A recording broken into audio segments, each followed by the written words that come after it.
lads and lovelies. Captain Edward von Arkham here, coming to you from on board the MHS Hysteria. You may notice that I am not ordinarily attired. This is because it is time once again for another installment of Madman of the Month.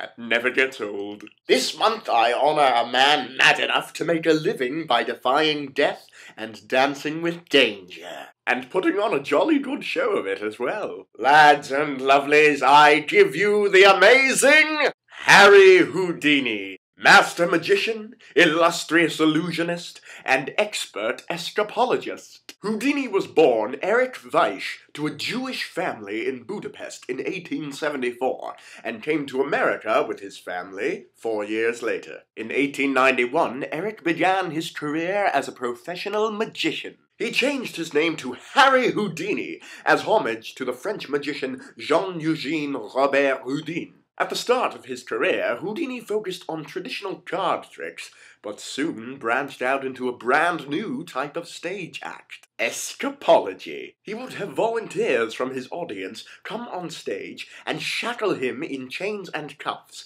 from which he would then escape. He soon earned a reputation as the handcuff king, able to escape from any form of restraint. He toured England, Scotland, the Netherlands, Bavaria, France, and Russia with his wife Bess, who acted as his stage assistant. History heralds Houdini as perhaps the greatest magician of all time, but historical testament does not do any justice to his live performances. I first met Houdini in 1899 at the Hippodrome Theatre in New York. At the time, I was trying to make it on the vaudeville circuit as a one-man band. And that act would have been massive if it hadn't been for the,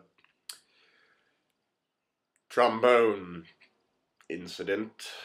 Any which way and how, I had the dressing room next to his, and we would see each other after the matinee when I was leaving and he was coming in. We always exchanged greetings, but we never really spoke in depth then. It was years after when I finally saw him perform. The crew and I went back to see him, and he was so astonishing that we followed his career for years onward.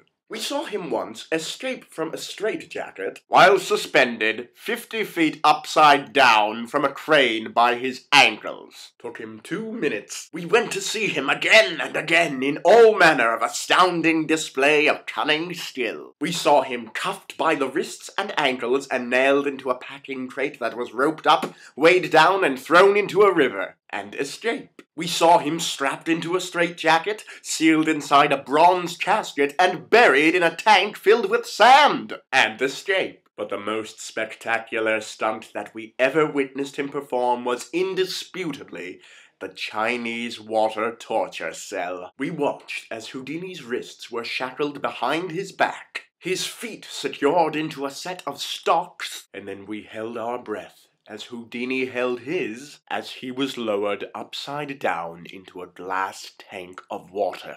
The tank was covered with a curtain, and no one said a word. I haven't felt more tension in a theatre since Lytton tried to do stand-up in Australia. We all watched and waited, and at the very last moment when we were certain he had drowned, Houdini emerged from behind the veiled tank and swept off the curtain to reveal that it was empty. Roaring applause, and well-deserved. While Harry Houdini made his living defying death, he ironically died off-stage. A student asked him if he was strong enough to suffer a blow to the stomach, and then let loose a flurry of pummels before Houdini had the chance to flex his abdomen. His appendix ruptured, and he died of peritonitis on October 31st, 1926. The crew and I attended his funeral, hoping that his death was just another elaborate stunt, and waited for him to emerge from the coffin after it was buried, but alas, it was not so. Harry Houdini remains an inspiration to the execution of daring insanity,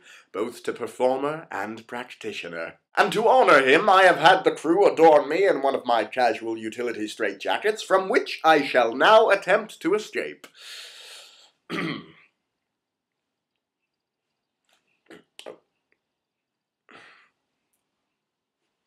Oh, hang on. Oh, wait, no, hang on. Almost. Wait a minute. Wait a minute. Wait a minute. Wait a minute. Wait for it. Wait for it.